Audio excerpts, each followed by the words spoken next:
தமிழ்நாட்டின் 5 மாவட்டங்களுக்கு வரும் 9ஆம் தேதி ஆரஞ்ச் அலர்ட் விடுக்கப்பட்டுள்ளது.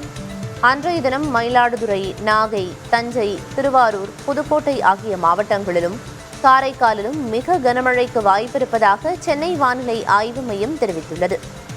ராமநாதபுரம், சிவகங்கை, திருச்சி, அரியலூர், கடலூர், விழுப்புரம், செங்கல்பட்டு ஆகிய மாவட்டங்களிலும் புதுவையிலும் கனமழைக்கு வாய்ப்பிருப்பதாக தெரிவிக்கப்பட்டுள்ளது.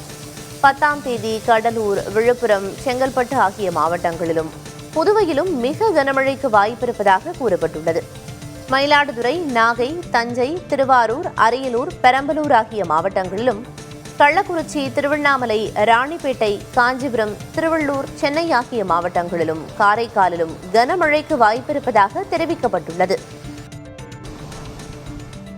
தென்கிழக்கு வங்கக்கடலில் நிலவி வரும் காற்றழுத்த தாழ்வு பகுதி தென்மேற்கு வங்கக்கடலில் காற்றழுத்த தாழ்வு மண்டலமாக வலுப்பெறக்கூடும் என்று இந்திய வானிலை ஆய்வு மையம் தெரிவித்துள்ளது. இதனைத் தவிர குமரிக்கடல் மற்றும் அதனை ஒட்டிய பகுதிகளின் மேல் வளிமண்டல கீழடுக்கு சுழற்சி நிலவுவதாகவும் கூறியுள்ளது. லட்சத்தீவு மற்றும் அதனை ஒட்டிய மத்திய கிழக்கு அரபிக்கடல் பகுதிகளின் மேல் மற்றொரு வளிமண்டல கீழடுக்கு சுழற்சி நிலவுவதாகவும் வானிலை ஆய்வு மையம் தெரிவித்துள்ளது.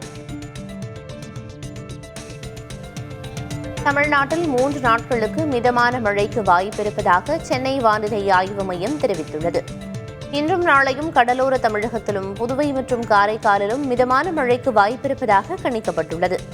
அதிகாலை வேளையில் உள் தமிழகத்தில் லேசான பனிமூட்டம் காணப்படும் எனவும் சென்னை வானிலை ஆய்வு மையம் தெரிவித்துள்ளது.